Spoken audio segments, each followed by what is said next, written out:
Hi Aries! Kamusta? Ito po si Divine Tarot 888 para sa iyong General Tagalog Tarot Reading ngayong January. This is your monthly reading. Tingnan natin ang energies connected sa iyo ngayon. Kamusta kayo guys? Comment present para alam kong nanonood kayo.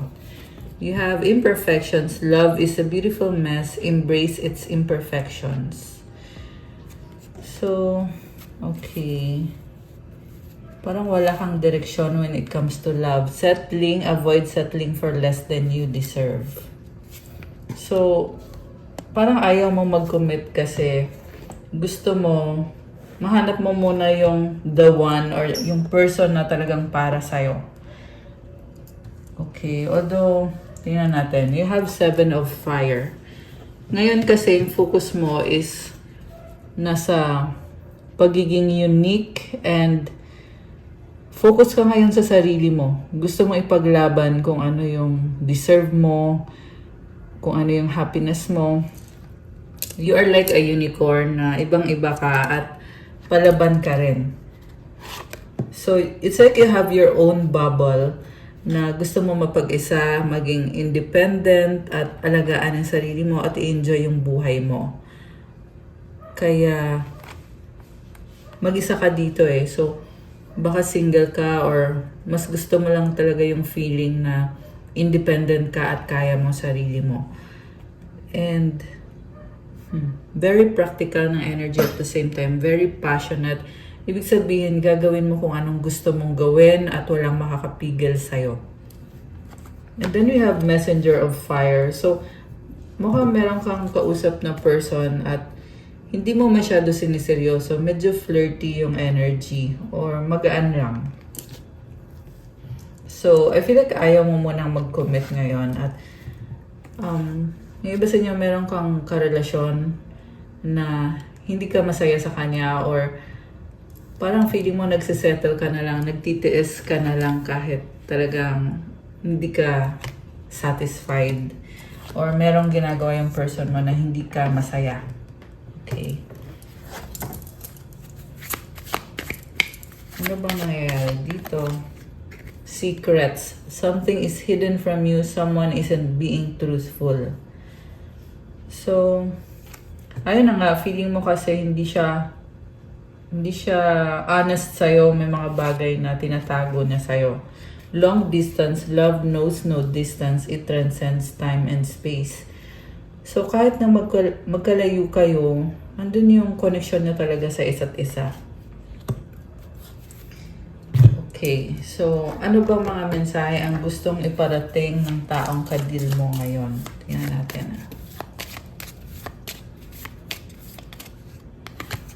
I'm tired of running. I want you. I think about you all the time. Okay. So, ang tanong, bakit ka ba tinatakbuhan nitong taong to? Gusto ka niya at hindi ka maalis sa isip niya. Bakit nga ba? I remember the day we met like it was yesterday. So, this person is attracted sa'yo at napaka-strong na mga memories ninyo.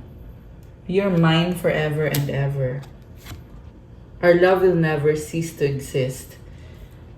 Parang feel ko dito, malayo kayo sa isa't isa or halos hindi kayo nag-uusap pero attracted siya sa'yo at feeling niya kasi forever na yan. Yung feelings niya sa'yo, andyan na yan palagi. I want to fall asleep next to you. So, hinahanap-hanap ka niya, gusto ka niya makasama. Gusto ka niya makadate. Okay, so tingnan natin, ano bang mga intention nitong person na ito para sa'yo? Oh my gosh, give me another chance. So, ibig sabihin talagang hindi kayo okay. Kaya siya ngayon nanghihingi ng chance ulit na maging parte ng buhay mo. Please help me, I need it. I can't move on from you. Grabe. This is someone na talagang feeling niya kailangan ka niya. Ayan o. It's like gusto niya magmakaawa na kung pwede, bigyan mo siya ng chance ulit kasi nga hindi siya makamove on sa'yo. We need a fresh start. Umaasa siya na pag nagkaroon kayo ng bagong simula, magiging okay ang lahat. I'm excited for our future. You are strong. Okay? Grabe ah. I have something to tell you.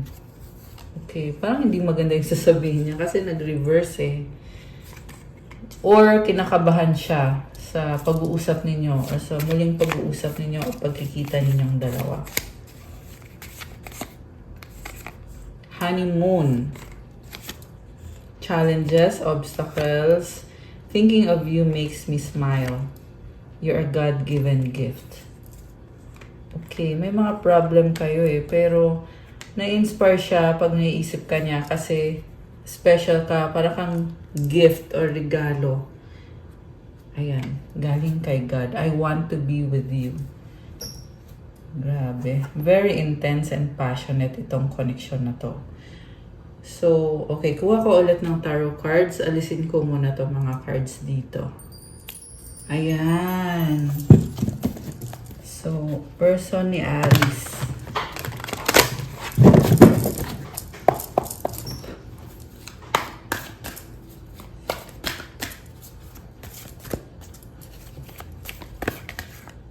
Okay. Oh my gosh. Transformation. 10 of water. So, malaking pagsubok. 3 of fire. Sobra siyang bothered ngayon. Hindi ka maalis sa isip niya. Chariot.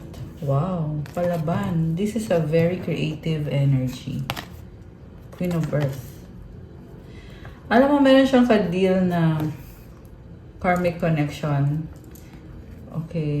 Pero palaban tong taong to eh. Ace of Water. 9 of Water. So, there's a new beginning ahead. King of Water. Page of Fire. 4 of Fire. And the outcome is Queen of Water. So, una sa lahat, grabe, andito yung King and Queen of Water. So, una sa lahat, transformation. Bagong-bago yung energy niya ngayon. And walang makakapigil dito. So, palaban when it comes to career, stability, finances. Sanay siyang mag-isa, sabi dito. Kaya kung mararamdaman mo na parang masyadong busy, yun ay dahil nakafocus siya sa finances and career niya. Pero, mahal ka niya. Sobrang clear dito na may feeling siya sa'yo with this King of Water. Hindi lang niya masabi lahat, pero nafe-feel niya yun. At nafe-feel mo din naman yun. Mabait siya sa nakikita ko. Yung taong kadil mo dito, very compassionate. And, okay. May problem siya sa family or pwedeng yung family ang humahad lang sa connection ninyo. Baka tutol yung family niya sa connection nyo or mas pinipili niya ngayon na pagtuunan ng pansin yung family niya. Baka may ka-deal kang Cancer, Water sign, Cancer, Pisces, Scorpio. Yan ang pinakamalakas ngayon sa reading. Water sign talaga. Pero kahit naman anong sign pwede. Malakas din ngayon ang Fire sign, Aries, Leo, or Sagittarius. May konting Earth sign, Capricorn, Taurus, Virgo. Alam mo, nakikita ka niya as ano niya, yung kamatch ka niya or potential na partner. Kasi andito si Queen of Water. Ayun na nga, sabi ko, andito si King and Queen. So, ngayon talagang focus kayo sa happiness nyo, sa mga pangarap ninyo. And masaya siya na andyan ka. Mukhang pareho kayo, masaya kayo sa isa't isa. So, it doesn't matter kung may pag-uusap man sa inyo ngayon or wala. Pero ito kasi nararamdaman niya ngayon. And 4 of Fire. So, sabi dito, stable na yung connection ninyo eh. So, kung pipiliin mo itong taong to, nafe-feel nyo pareho na andun na yung stability sa inyo. Pero, sa huli, kayo pa rin guys ang magdidesisyon. Yan kasi nakakita ko dito eh. Nakafocus din kasi siya sa career, stability, finances. And ang tingin niya ngayon sa'yo is, parang, hindi mo maibigay sa kanya yung commitment na gusto niya.